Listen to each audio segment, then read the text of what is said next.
Welcome to Tax Notes Talk, a podcast from Tax Notes, the leading source of tax news, information, and analysis. Welcome to the podcast. I'm David Stewart, Editor-in-Chief of Tax Notes Today International. This week, more after more. We're back talking about Moore versus U.S., albeit indirectly this week. As we wait for the Supreme Court's decision in that case, another big case is waiting in the wings. Altria versus United States has been referred to as Moore 2.0 by some in the tax world, since the issues at the center of this case bear striking resemblance to the Moore's arguments. To tell us more about this, I'm joined by Tax Notes contributing editor Robert Goulder. Bob, welcome back to the podcast. Hello, Dave. Thanks for having me. Now, just to start off, the name Altria rings a bell. What does that company do? Yes, well, they maybe are not a household name, but they once were. It is the successor in interest to Philip Morris, the giant tobacco company. That business decided a number of years ago it needed to rebrand itself, so it adopted a new corporate slogan, moving beyond tobacco. And they're also now more of a diversified multinational. Yeah, they still produce a lot of tobacco products, but they've added adult beverages to their offerings. And they did that by going out and acquiring a minority stake in a global beer conglomerate called InBev, based in Belgium.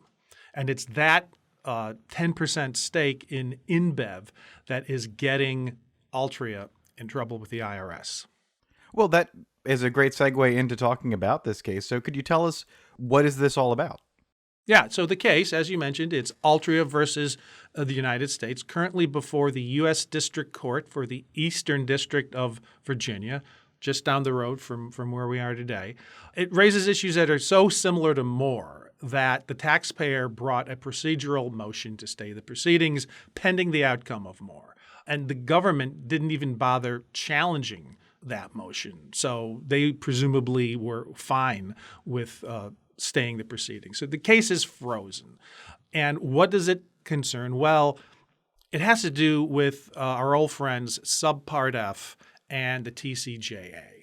As you know, in the tax code, there's this section 318 that has all of these sort of attribution rules. And most of them are fine. They're not too controversial. A lot of them actually just involve what we refer to as upward contribution, where shares of stock held by a subsidiary are considered to be constructively held by the parent company. So that's fine. The issue is, in Section 318 of the Internal Revenue Code, there's also this downward attribution rule, which says that the shares of stock held by a parent company can be attributed down to one of its subsidiaries. And that's fine. I mean, if Congress wasn't fine with that, they would have enacted it. But there was one instance where Congress said, we don't like how that works.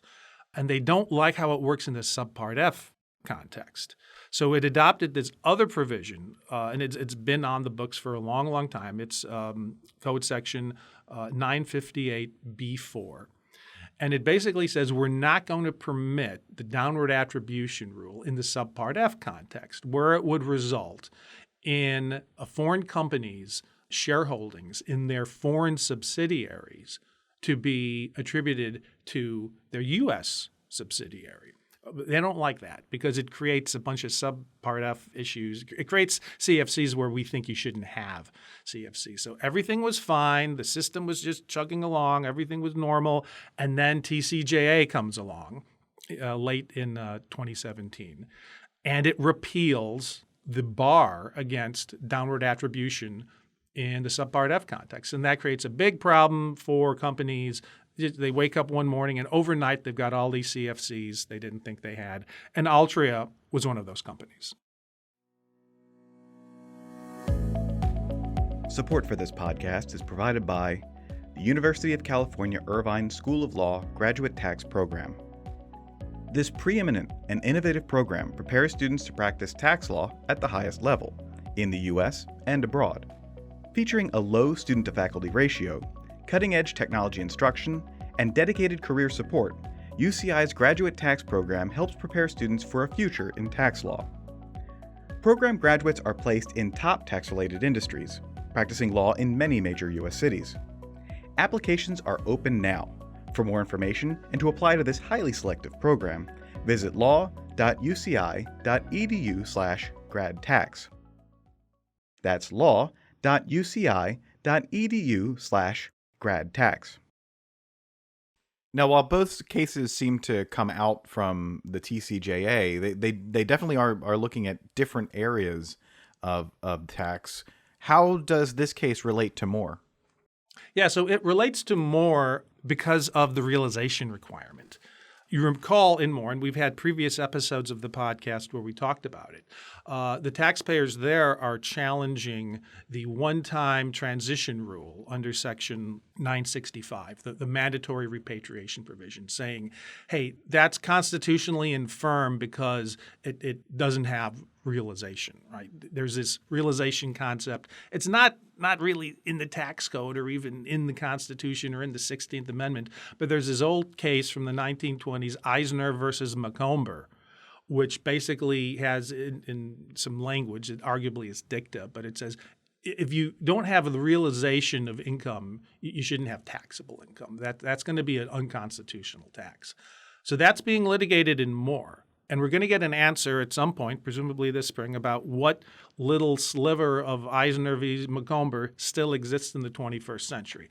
Once we have that answer, we'll be able to go back and make better sense of Altria. So Altria is not about that transition tax. As I mentioned, it's about the downward attribution rule. But their argument is this. The taxpayer's theory is that downward attribution in Subpart F context, it violates the 16th Amendment because it ignores this realization requirement. That is, the foreign income in question was earned or realized by the foreign subs, and those would be the foreign subsidiaries of InBev, that Belgian conglomerate. It's not fair to take that income and attribute it to Altria, the U.S. shareholder. Really what they're objecting to is the lack of a control element in the downward attribution rule.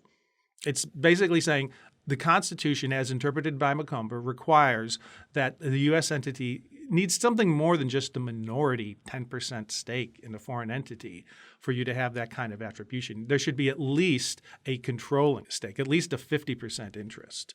So both of these cases are about the realization requirement. Now, tell us a bit about Subpart F. We've talked kind of around it a bit. But what does it do, and how important is it to the U.S. tax system? Oh, it's critical. It's a major way that we guard against erosion of the corporate tax base. I mean, if you think jurisdictionally about the right of Congress to impose an income tax on an entity that has some sort of a gain, what are the outer reaches of its jurisdiction, right? There's source and there's residence. And if you think about it, if you have a foreign entity that has foreign income, the U.S. really shouldn't be able to tax that unless the income is effectively connected to a U.S. trade or business, right? Because under that scenario I just described, you don't have U.S. source income and you don't have a U.S. resident taxpayer. So what is the authority of Congress to tax that income? Well, that's where CFCs come in. And Subpart F is the United States incarnation of a CFC regime. It basically says, you've got these two tests, the 50% test and the 10% test. If the foreign entity is controlled by U.S. shareholders, meaning U.S. shareholders collectively own at least 50% of the foreign entity, then it's okay to attribute its earnings on a current basis to the U.S. shareholder. And there's this 10% test for what is the technical definition of a U.S. shareholder. So in Altria's case, Altria is a U.S. shareholder of the Belgian conglomerate InBev because it owns just over 10%. I think the briefs refer to a 10.2% stake in InBev, with the remaining 89+% of the outfit being owned by foreign investors. So the taxpayer, it is a U.S. shareholder for Subpart F purposes. But the question really is InBev itself is not a CFC, because it's not more than 50% owned by U.S. shareholders. So that's the Subpart F issue. And that's one of the reasons why Subpart F is so important to the U.S. tax base. If you didn't have it, it would be really easy to avoid taxes. You just take your income-producing assets and dump them into foreign subsidiaries, and that would be that. Now, did these sort of subpart F questions come up during the arguments and more? Oh, yeah, it did, because subpart F relies on attribution. You're taking the income of a foreign entity and attributing it to a U.S. shareholder. In Moore, it was an Indian agricultural firm, Christencraft, I think was the name of it. And because it's more than 50% owned by U.S. shareholders, subpart F says, okay, you can take that income and attribute it to the Moores. And they're like, well, you've got the realization problem there. And it's the same kind of attribution that you have here. You're attributing income from a foreign company to a U.S. shareholder. And that is sort of at the root of these cases. Conceptually, it's as though they're first cousins. Support for this podcast is provided by Tax Bandits. CPAs, elevate your tax season with Tax Bandits, where simplified IRS e-filing meets advanced features. Tax Bandits is a leading IRS-authorized e-file provider, your experts for Forms 1099, W-2, 94X, ACA 1095s, and more. The application is designed with you in mind. Enjoy robust client management, staff management, and reporting tools to help you create your perfect workflow, all without subscription fees or upgrade costs. Create your free account today at taxbandits.com to enjoy the efficiency-boosting features and customer support from Tax Bandits. Use promo code TAXNOTES5 for 5% off your first order. That's taxbandits.com, promo code TAXNOTES5. So you said this case is on hold. Does it make sense to wait on this case until after more? Yeah, I think so. I think that's kind of a no-brainer, and that's probably why the government didn't object to the motion to stay. One way or another, Moore is going to illuminate our understanding of the realization requirement. You know, sooner or later, the Supreme Court is going to inform us how much of Macomber still survives. And whatever that outcome is, it'll prove very significant for our consideration of Altria. Now, if the Supreme Court rejects realization altogether, right? Let's say, hypothetically, the Supreme Court affirms the Ninth Circuit and just says there is no realization requirement. It's nothing more than a matter of administrative convenience. If that's the result, then I can't fathom how Altria could prevail in its refund suit. And by the way, this is a refund suit. They paid the tax, about $105 million. Now they're suing for a refund. If the court says there is no realization requirement, I don't see how they could possibly win. In that case, you'd have a summary judgment motion brought by the government that would probably prevail. If you get a different result in Moore, if the Supreme Court comes back and says, yeah, the Moores win, we're going to invalidate Section 965, then Altria, they've got a very good chance here. I mean, it doesn't guarantee that they would win, but they'd have a much easier path forward because it'd be this new Supreme Court decision out there saying, yeah, you need a realization requirement, that it's something we all have to deal with. Would this take like a taxpayer win in Moore and extend it to include a lot more revenue that the government is counting on? Yeah, I mean, I don't remember offhand what the revenue score was for the repeal of the downward attribution rule. And it's also worth noting that the Treasury Department is aware of this problem, that so many people were caught by surprise by the TCJA. In fact, there's a whole really sort of momentum of people in the corporate community that think the TCJA was poorly drafted. It gave us this result, the repeal of the bar against downward attribution in subpart F. But they say that's not really what the law was supposed to do. That's not how it should have been written. They point to a Senate Finance Committee report that says this shouldn't be a problem. They also point to a colloquy, a floor debate between two lawmakers where they're saying things that are then entered into the congressional record saying, no, we're not going to do this. You're not going to have all these new CFCs that pop up overnight. And despite all of that, we still have the statute that we have. And Treasury, to some extent, has been trying to provide relief to taxpayers. But there's only so much they can do with this adverse language that's right there in black and white in the Internal Revenue Code. So, yeah, if Altria wins, there's going to be a lot of very happy multinational corporations out there. It means they can go back to the same cross-border planning structures they had in place before TCJA, where they didn't have to worry about these foreign entities that they thought were not CFCs. Now, lastly, there was this notion of the excise power that came up during the more oral arguments. Could you tell us about that and what bearing it could have on Altria? Oh, I'm so glad you asked that, Dave. So this is kind of a big deal. If you go back and you look at the oral arguments in Moore, which were just about a month ago, right?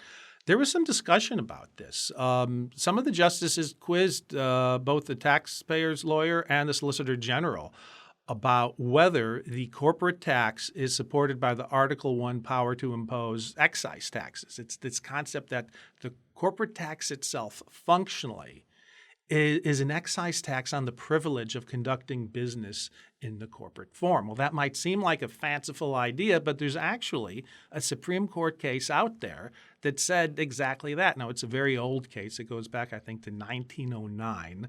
It's called Flint versus Stone Tracy, and it predates the ratification of the 16th Amendment. Well, it was never overruled. It's still sitting there on the books. It's good law. The problem is that in this day and age, nobody genuinely, in their heart of hearts, thinks of the corporate income tax as being an excise tax. So it's a legalistic argument that doesn't really jive with our gut instincts. Now, the government raised it in Moore, but they did so sort of at the 11th hour. They didn't argue it before the district court or before the Ninth Circuit. They waited until it got before the Supreme Court and then mentioned it in their briefs. And that's problematic because there were at least 2 of the 9 justices saying that the issue, because it hadn't been raised earlier, that it was waived, it was forfeited. Like, you can't now come before the Supreme Court and argue that the corporate tax can be justified as an excise tax. That's not before the court. And some other justices said, no, it can be before the court if we want it to be before the court. It's in the Constitution. It's always germane. So it's a very peculiar strategy on the part of the government that they didn't raise it early on in Moore, and they haven't raised it in Altria here. Back to the U.S. District Court for the Eastern District of Virginia, they haven't raised it. So what are they waiting for? If there's an appeal, it would go to the Fourth Circuit. Would they raise it then? If it gets appealed to the Supreme Court, if Altria gets a writ of certiorari, would they raise it then? It's just this bizarre situation. I mean, speaking as an unapologetic tax nerd, it would just be fascinating if you had one of the lower courts dodge the issue of the realization requirement, which is what we think these cases are about, right? We think Moore is about the realization requirement. We think Altria is about the realization requirement.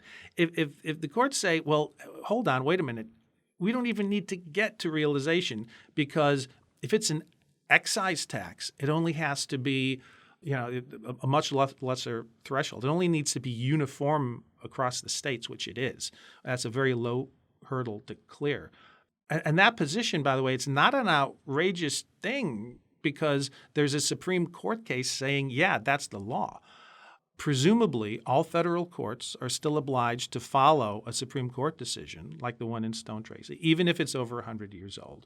Despite its age and peculiarity, these lower courts could be obliged to follow it. So if they were to do that, you would then have this issue teed up for the Supreme Court, a reconsideration of the Stone Tracy case. And there's a real sense of worry in the tax community that the Supreme Court would jump at the first chance to reverse Stone Tracy if presented with the opportunity. And Altria could be that springboard. Well, it's always great to keep an eye on the nerdy and arcane areas of tax. And Bob, thank you so much for bringing that part to us as well as the entire discussion of this case. We'll definitely have to keep an eye on it. My pleasure, Dave. Anytime. And now, coming attractions. Each week we highlight new and interesting commentary in our magazines. Joining me now is Senior Executive Editor for Commentary, Jasper Smith. Jasper, what will you have for us? Thanks, Dave. In Tax Notes Federal, 6 KPMG practitioners examine the mechanics of implementing SEC clawbacks. Mark Asher and Jay Solit propose a straightforward reform of Subchapter E to update, improve, and simplify the grantor trust rules. In Tax Notes State, 4 Bass, Berry, and Sims practitioners examine AI and how it might help understand the challenges of applying traditional tax concepts to new technologies. Ray Stevens and Rick Reams examine why tax agencies overwhelmingly choose litigation instead of rulemaking.